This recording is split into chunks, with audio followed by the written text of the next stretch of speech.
We sat down with Master Sommelier David Keck to get his perspective on the Dialect Imports portfolio, from the producers and regions that stand out to what makes a wine worthy of a place on a restaurant wine list. Here's what he had to say, and thank you so much for watching.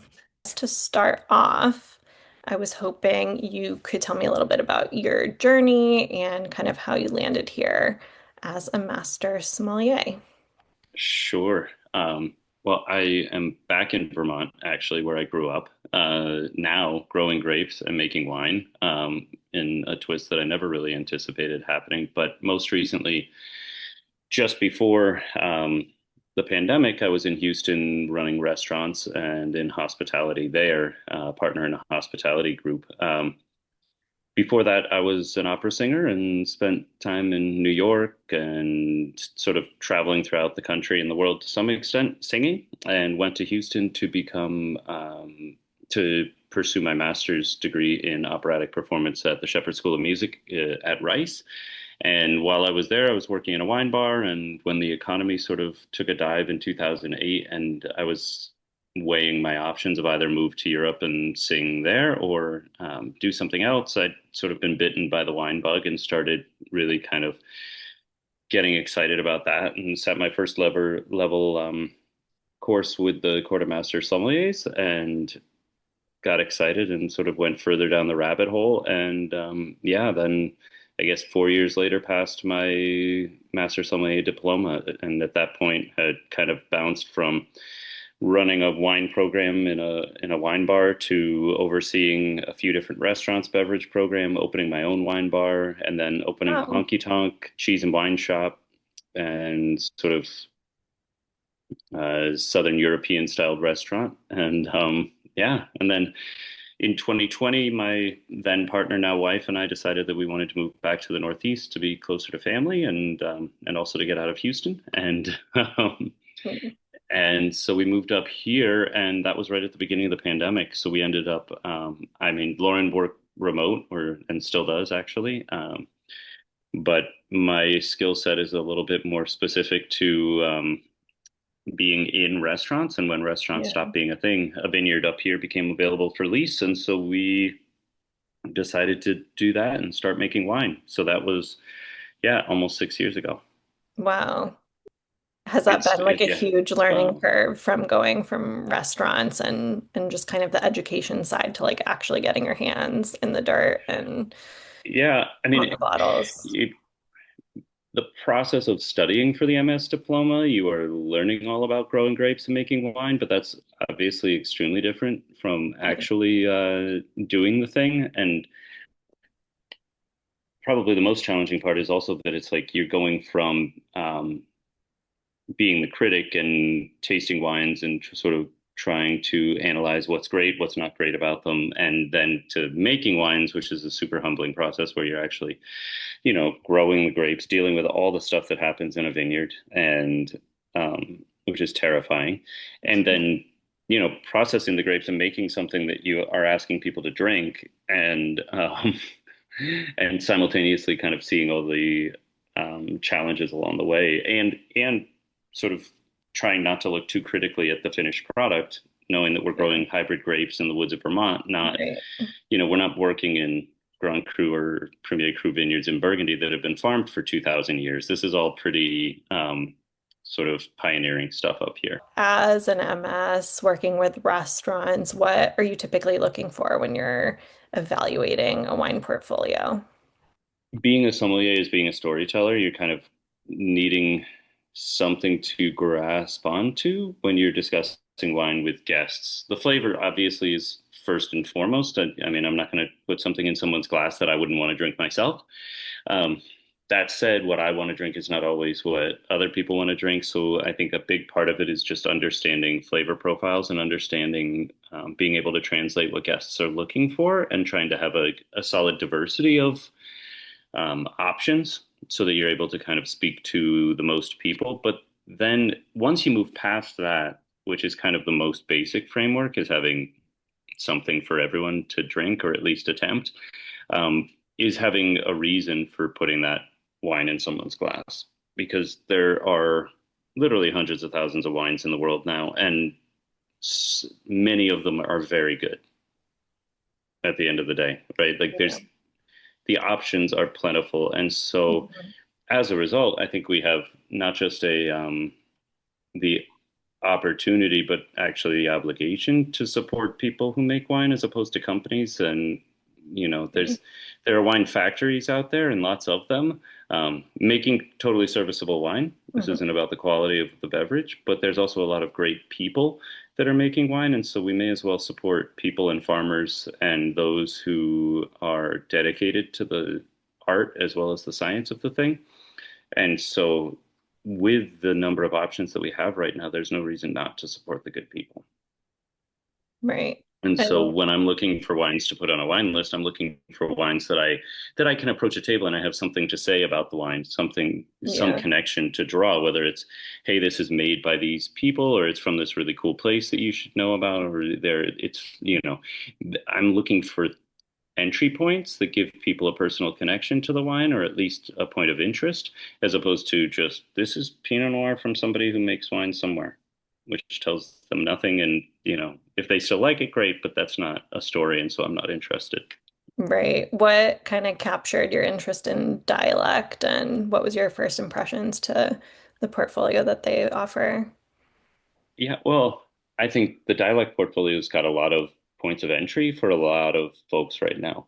Um, it is comprised of producers that Christina and Anthony have direct connections or with whom they have direct connections, whether that's long-term friendships or family connections or connections to other people that they've worked with. And so that always makes things more interesting and it adds so much more investment on their part, which is contagious, right? You always want you want to work with people who are invested in their own portfolio, not just selling it to make money. And which Yeah. is great, and we're all trying to do that as well. But so I think the family connection with the producers is huge.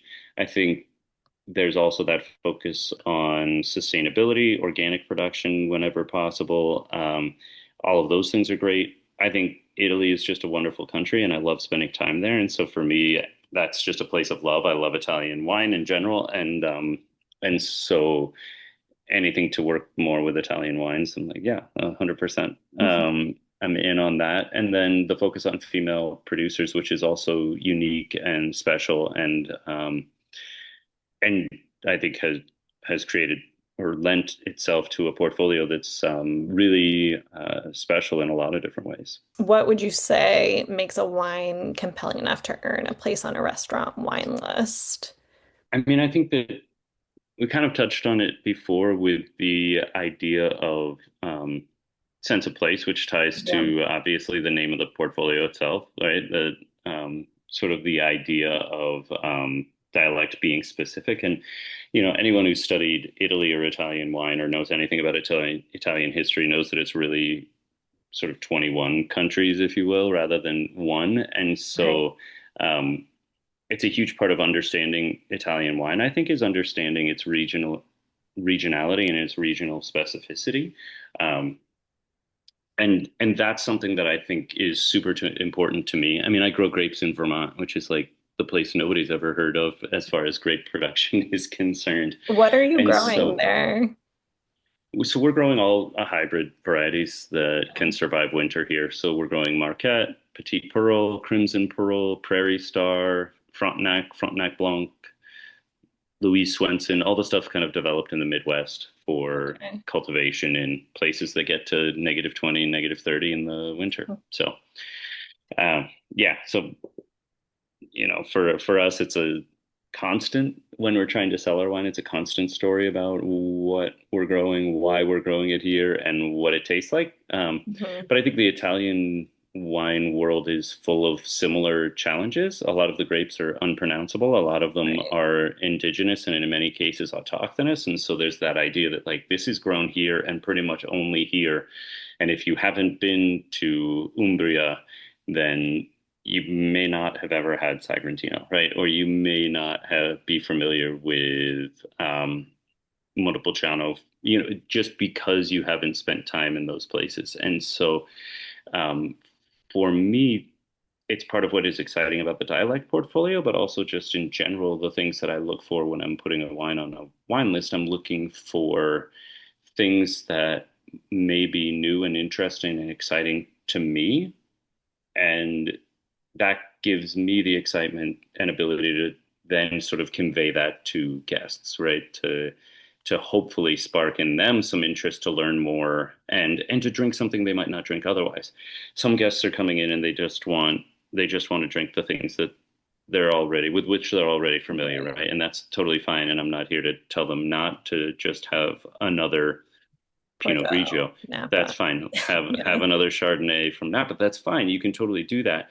And hopefully I can provide you one that is more interesting than some of the options you've had in the past. Hmm. But if you're willing to trust me a bit and we can have the conversation long enough, then maybe I can open your eyes to something new and interesting. And if you don't have those options on the list, then you've got a bigger challenge, which is you're trying to sell things you're not excited about. So Right. I have to agree with you there. I feel like I've learned a lot in there's so much to learn in wine in general, but like the Italian region especially. Dialect has like opened my eyes up to that quite a bit, coming from somewhere where, our consumer base was really like Bordeaux heavy, Napa Cab mhm. heavy. So that's been really cool. And that's cool to share with other restaurants that, might want to offer their consumers, who I think consumers now are more open to trying new and learning new. They So are People are more excited now than they've ever been to try yeah, new and interesting things. And I think, we're seeing a huge temperance movement, which everybody's up in everybody in the wine business. Oh my God, sales are down. And there's a lot of yeah, wringing of hands and stuff like that. But I think that the wines that are interesting and are made by people in places and speak to what wine can be are still doing kind of okay. There's a definitely. drop in sales for jug wine, there should be Yeah. actually. I can't argue with that. Which wines in the portfolio do you think deserve more attention from sommeliers and restaurants and wine lovers out there? It's a great question. I always feel like the classic regions need to deserve another look. So I think sommeliers are guilty, and I have been guilty for sure in the past of focusing on the producers that are famous in a region like Piedmont or Tuscany, and like waiting for our allocation of Muscarello to come in and things like that, and wines that are have a history of greatness. And this isn't to knock those wines. I love those wines. But I think that some of the wines in the portfolio and dialect that I think are super exciting are producers that are less well known from really classic regions. Like I think Tibaldi is super fun from Piedmont. There's some really delicious wines that are really accessible and are at a great price point and are made by cool people in a beautiful place. And so I think those give us an opportunity to kind of look again at Piedmont through the lens of new producers. Um, I think the wines from Conde and from Chiara Condello in Emilia-Romagna are super exciting because they're from a region that is famous for sort of chuggable, inexpensive Lambrusco, which, to be completely honest, is one of my favorite beverages. And I would be an idiot to say that people shouldn't drink a bunch more Lambrusco. But um, I think her wines are really unique in that region and unexpected for many people who don't see Emilia Romagna as a necessarily a fine wine region. Hmm. So I think those wines are really cool and fun and delicious and really fun to kind of introduce to people and to see their reactions because most people are like Emilia Romagna. Oh, so you have a Lambrusco? It's like it's not actually. It's really totally different than that. Yeah. Um, I'd be amazed if Chiara made a Lambrusco. I'd love to try that. But in the I've meantime, been really it's good. enjoying Lambrusco lately myself, or like Okay. just a effervescent red. I feel like I've noticed more like Yeah. drinkable, chillable reds out there that I've been trying to get my hands on. I mean, that's most of what we make up here because Yeah. we inherited a bunch of red grapes that are super low alcohol and high acid, and so they make great sparkling wines. I also think southern Italy is really interesting and really fun, and so like, Sicily is always the wines of Sicily and from Etna have always spoken to me, just from a flavor profile perspective, and so the Iupa wines are really delicious and exciting and just enjoyable, right? They're just delicious to drink. And from a region that has seen a huge surge in the past 20 years. I think that Sicilian wines 20 years ago, 25 years ago, you would not see Sicilian wines on people's lists really at Right. all. And they were just starting to kind of creep in. And then things went through the roof as far as Sicily's concerned. And I think a lot of producers became unattainable all of a sudden. It was like, oh, here's your Pinti allocation. And it's like, allocation? What do you mean allocation? Like these are Yeah. wines that never. And so I think it's always much like the Tibaldi wines from Piedmont. I think the Upa wines from Sicily are just an awesome find, and they're delicious and classic, and really fun to not just talk about but to pour for people. I feel like the Tabarini wines you have Yeah. to mention in this portfolio because it's Yeah. kind of part of how that portfolio started, and I think the Sagrantino there is really really special and really exciting and really and put something very different on the table. Mhm. And it's harder to think about those wines for me at this time of year because it's so hot, and I just those they're like a warm hug, a lot of the wines, and I want them in December with like, when it's snowing outside. But Yeah. I Armando's really was really delicious too. That got mhm, me excited when yeah. I first tried that one. So I guess one more to close it out. If you had to describe the dialect portfolio in 3 words, what would they be? So we've just added Keplinger, so I'm like, It's it's not just Italian yeah, anymore. But I would say thoughtful, um, delicious, and unique. It's a unique portfolio. It's not a lot of other books out there that are quite like this one.